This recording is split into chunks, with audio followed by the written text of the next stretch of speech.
샬롬, 주의 사랑과 은총이 오늘도 여러분의 삶 가운데 함께하기를 주님의 이름으로 축원합니다. 오늘은 이사야서 39장 1절부터 8절까지 말씀을 함께 묵상하시겠습니다. 히스기야의 병이 하나님의 놀라우신 은혜로 고침받게 되었습니다.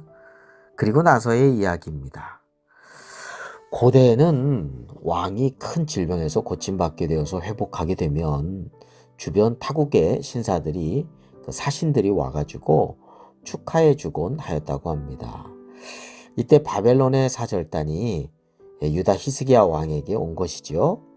당시는 아수르 제국에게 눌려 지내던 이 바벨론 나라의 그런 형편인지라 이 유다와의 협력 관계가 군사적으로도 굉장히 중요하였던 그런 차에 히스기야가 죽을 병에서 이제 기도해서 고침받은 이야기가 아마 당시 주변 사람들에게 잘 알려졌던 것 같습니다. 자, 바벨론 사절단은 자신의 왕인 무로닥 발라단이 보낸 그 서신과 예물을 가지고 이 유다의 히스기야 왕에게 찾아왔습니다.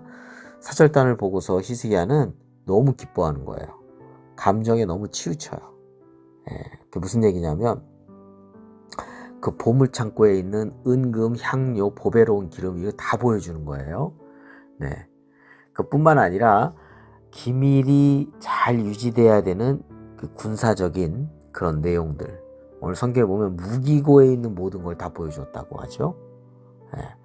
2절 말씀에 보면 히스기야가 궁중의 소유와 전 국내의 소유를 보이지 아니한 것이 없는지라 이렇게 이야기를 합니다. 잘 생각해 봅니다. 정말 이야기하여야 하고 보여주어야 할 것은 보여주지 못하고 말하지도 못하였습니다. 히스기야가요. 바로 하나님의 치료의 그 은혜를 한마디도 이야기하지 못하고 있는 것을 보게 됩니다. 자기 자랑에 그냥 왔다가 좋아가지고 기뻐서 자기 감정에 완전히 도취된 거예요. 하나님의 은혜를 하나도 생각하지 못하고 말하지 못하는 히스기야의 모습을 보게 됩니다. 히스기야가 고침받게 된 것이 당시 최고의 의술로 말미암은 것이 아니잖아요. 전적으로 하나님의 은혜의 역사 아니겠습니까? 그런데 그는 이때 하나님의 은혜를 증거하기에 정말 좋은 기회였거든요. 근데 하나님께 영광을 돌려야 됐는데도 불구하고 그냥 사절단이 와준 것만 좋아가지고 기뻐서 그 감정에 치우쳐서 하나님 생각보다 자신의 업적을 자랑하기 급급한 아주 무분별한 그런 과시에 취하여 있는 히스기야의 모습을 보게 됩니다. 자, 이러한 때에 선지자 이사야가 나옵니다. 그리고 하나님의 말씀을 전하였습니다. 보라, 날이 이르리니 6절 7절입니다.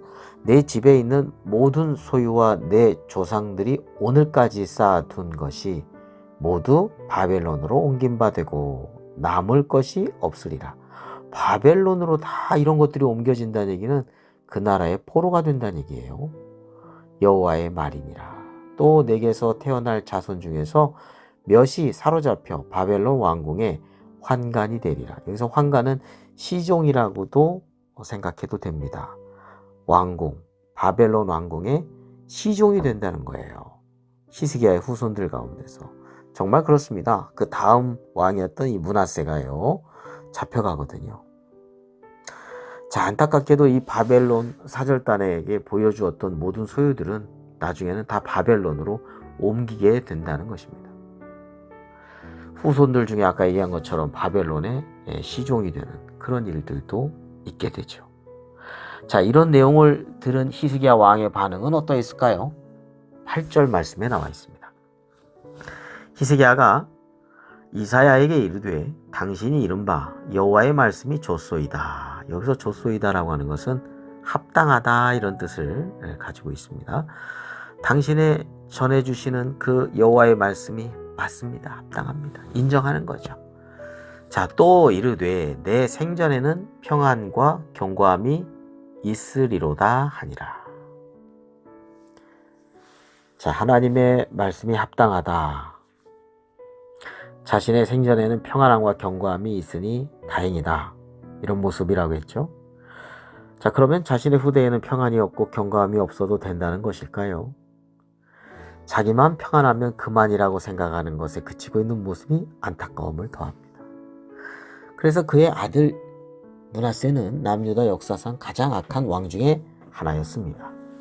만약 자신의 그 후손의 믿음을 잘 히스기야가 생각했더라면 그런 악한 왕이 나오지 않았을 텐데, 이런 그런 생각이 듭니다. 자, 오늘 말씀을 통해서 우리가 잊지 말아야 할 것이 하나님의 은혜입니다. 죽음에서 생명을, 그래서 15년이나 연장시켜 주시고 또한 나라까지 안전하게 보호해 주셨음에도 불구하고 이 바벨론 사절단이 자기에게 왔다는 그런 감정에 취해서 하나님의 은혜를 한마디도 말하지 못하고 오직 자기 자랑에 취하여 있는 모습의 결과는 안타까울 뿐입니다. 여러분, 우리가 세월이 지나고 그래도 이 은혜의 기억력을 가지고 살아가야 되겠습니다. 그러니까 영적인 치매에 걸리면 안 돼요. 하나님의 은혜를 얼마나 지났다고 이렇게 싹 잊어버려요. 히스기야는 바벨론의 모든 소유가 옮겨지게 된다는 말씀에도 자신의 시대에만 평안하고 견고하면 그만이죠 라고 하는 이기적인 모습을 지금 보여주고 있습니다. 자, 우리에게 이러한 기록이 전해진다는 것은, 오늘 말씀이 우리가 이렇게 묵상하고 있는 이 말씀이 전해진 것은 우리가 이러한 모습에서 벗어나야 한다는 것을 깨닫게 해주는 것이라고 생각이 됩니다. 훌륭한 믿음의 사람 히스기야도 이렇게 연약한 실수의 모습을, 허물을 보여주고 있으니 우리는 늘 더 깨어서 기도하고 하나님의 말씀 안에, 하나님의 은혜 안에 주님을 따라가며 살아가야 되겠습니다. 기도드리겠습니다. 거룩하고 자비로우신 하나님 아버지, 베풀어 주신 하나님의 은혜를 저희들이 잊지 않고 기억하면서 감사하는 마음을 잃어버리지 않게 하여 주옵소서. 나 자신의 평안과 견고함만 있으면 된다, 이렇게 생각하지 않고 자녀들, 또 믿음의 형제자매들, 그리고 나라와 민족까지 생각하고 관심 갖고 기도하는 삶이 되게 하여 주옵소서. 우리 구주 예수 그리스도의 이름으로 기도드립니다. 아멘.